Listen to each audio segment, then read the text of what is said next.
Rob Reiner, one of the most respected and beloved directors in Hollywood, lived a life surrounded by friends, collaborators, and family who cherished him deeply. His career spanned decades, and he built relationships with some of the most iconic names in entertainment. Among these friendships, a few stood out as not only professional, but deeply personal, connecting him to people in ways that went beyond work or fame. Billy Crystal was one of those rare friends. Their bond began many years ago, growing stronger through shared experiences that ranged from premieres and award shows to quiet dinners and personal celebrations. Billy often described Rob as someone who brought joy and laughter into every room he entered. He was the kind of friend who could lift spirits in even the darkest moments, and over nearly 50 years, that friendship became a constant source of comfort, laughter, and trust. When Rob's father, Carl Reiner, passed away, Billy was among the first to offer condolences, standing beside Rob as he mourned the loss of a parent and mentor. Those moments were not just acts of friendship, they were gestures that cemented the depth of their connection. But despite this lifelong bond, when the time came for Rob's funeral, Billy Crystal did not receive an invitation. Sources close to the Reiner family indicated that Rob's children, Jake and Romy, wanted the ceremony to remain small, intimate, and strictly limited to immediate family members. They hoped to avoid any media attention or public spectacle, choosing instead to grieve privately. Although Billy felt deep sorrow at being excluded, he respected the family's wishes, choosing to honor Rob through memories shared publicly and, in private moments, with a small circle of close friends. Another person who could not attend was Mel Brooks, a legendary comedian and lifelong friend of Carl Reiner, who had also become a guiding presence in Rob's life. Mel Brooks' relationship with Rob was layered with decades of shared laughter, mentorship, and professional guidance.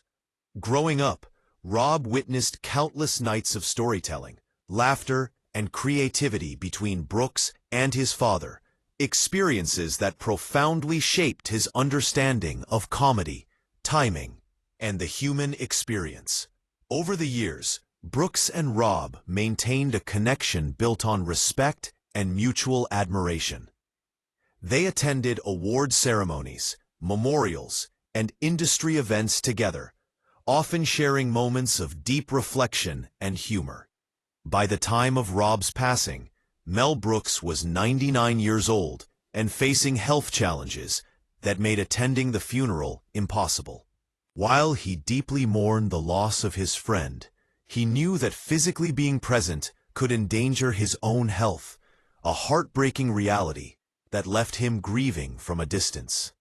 Yet his absence did not lessen the depth of his sorrow, as every memory of laughter, mentorship, and companionship weighed heavily on him. Meg Ryan, the actress who starred in Rob Reiner's iconic film When Harry Met Sally, was also absent from the funeral. Their professional relationship had begun with warmth and mutual respect.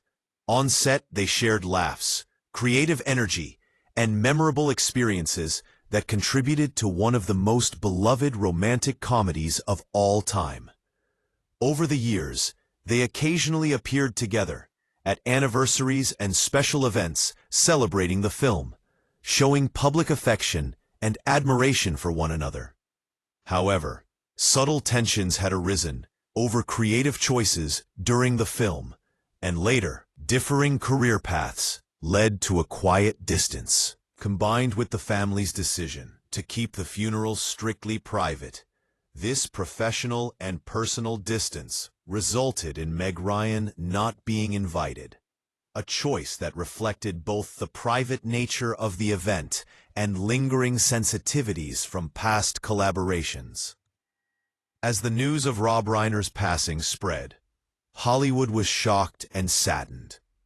Many could not believe that individuals who had been so central to his life were excluded from the final farewell. The situation illuminated the complex intersection of grief, family wishes, professional history, and personal relationships. In some ways, the absence of these friends highlighted the very human reality of loss. The tension between public admiration, private mourning, and the difficult decisions families must make when trying to grieve without intrusion. The story of Billy Crystal, Mel Brooks, and Meg Ryan is a testament to lifelong bonds that endure even when circumstances prevent final goodbyes. It is also a reminder that grief is not always about public displays. Sometimes it is about honoring loved ones quietly and privately, cherishing memories in ways that may never be fully visible to the outside world. While Billy Crystal, Mel Brooks, and Meg Ryan were among the most notable absences, several other figures were also unable to attend Rob Reiner's funeral for reasons both personal and logistical. One such person was Michael Douglas, whose relationship with Rob had been shaped by decades of professional collaboration and mutual respect. The two shared numerous experiences in Hollywood circles, from award ceremonies to charity events, and had occasionally worked together on projects that required trust, creativity, and a shared vision.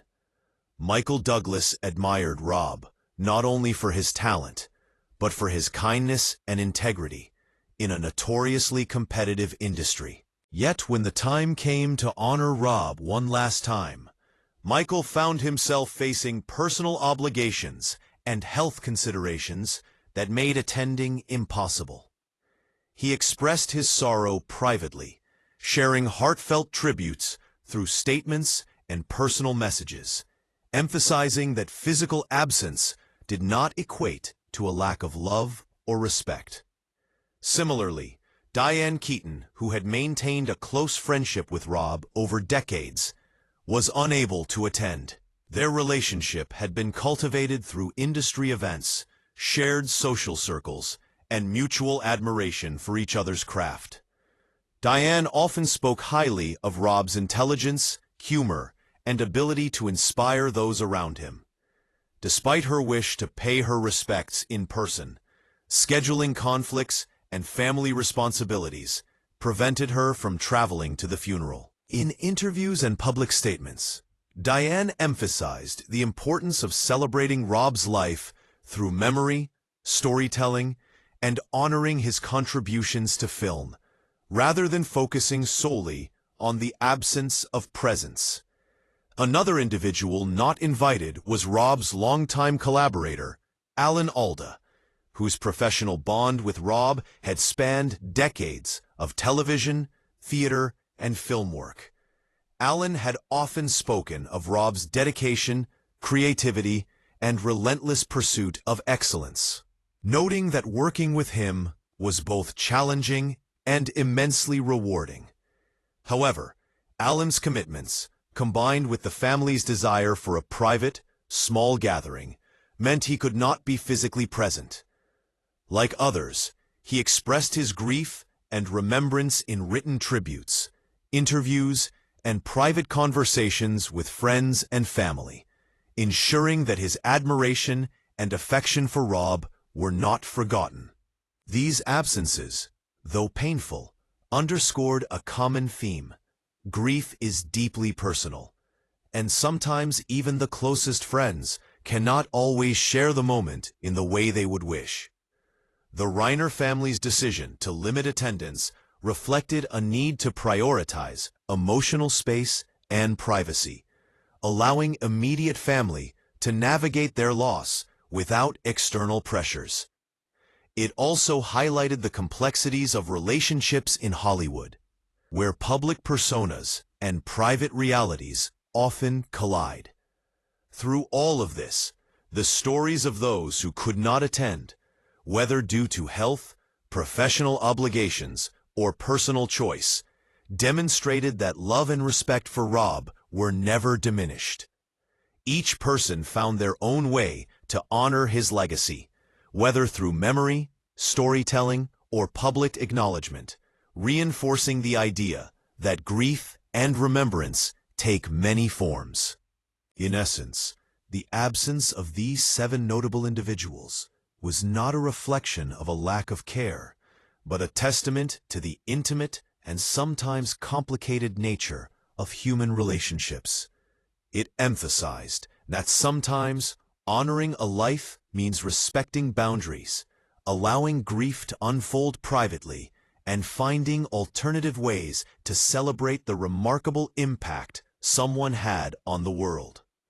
The absence of Billy Crystal, Mel Brooks, Meg Ryan, Michael Douglas, Diane Keaton, Alan Alda, and one final guest painted a portrait of love, respect, and loss that transcended physical presence, demonstrating that true friendship and admiration endure even when circumstances prevent traditional farewells. The 7th notable absence from Rob Reiner's funeral was perhaps the most surprising to many. A close friend from his early career, whose identity had been intertwined with both his personal and professional life for decades. While this individual had shared countless milestones with Rob, ranging from the early days of television and theater to the height of Hollywood fame, they were unable to attend due to a combination of personal grief, logistical constraints, and the family's request for complete privacy. This absence, like the others, was deeply felt, but also reflected a profound understanding of the need for intimacy in moments of deep sorrow. Across all 7 absences, a common thread emerged. The relationships, love, and admiration that Rob had cultivated over his lifetime were so strong that physical presence was not the only measure of respect. Billy Crystal's public reflections, Mel Brooks's quiet mourning from afar, Meg Ryan's careful remembrance, and the tributes from Michael Douglas, Diane Keaton, Alan Alda, and the 7th friend all illustrated the multifaceted ways in which people honor those they love. Each absence told a story of care, respect, and the reality of grief, showing that sometimes love manifests through memory, storytelling, and private reflection rather than shared ceremonies. The funeral itself, attended by immediate family, provided a space for intimate mourning, allowing Jake and Romy to navigate their loss and process the complex emotions surrounding the end of their parents' lives. It was a small gathering, but within that privacy, the presence of Rob's spirit was felt, and the lives he touched were honored in ways that extended far beyond the physical attendees. While Hollywood speculated and fans expressed surprise, those closest to Rob understood that the choices made were about preserving emotional safety, honoring family wishes, and respecting personal boundaries. In the days and weeks that followed, the absent friends shared their memories, anecdotes, and heartfelt tributes through interviews, social media, and private reflections, ensuring that Rob's life, humor, kindness, and creativity were celebrated widely. These acts of remembrance reinforced the idea that grief is deeply personal, relationships are complex, and honoring someone's legacy can take many forms beyond physical presence. The story of the 7 guests not invited to Rob Reiner's funeral serves as a reminder that even in absence, love endures. Even without attendance, respect remains. And even when barriers prevent final goodbyes, the bonds formed over a lifetime continue to resonate in memory, storytelling, and shared admiration. In the end, the absence of these individuals was not a void, but a testament to the lasting impact Rob Reiner had on the people who loved him. showing that true friendship and respect transcend ceremonies, locations, and public recognition. Through this lens, the story is not one of exclusion, but one of enduring connection, illustrating that even in private grief, the lives and memories of those we care about remain profoundly present.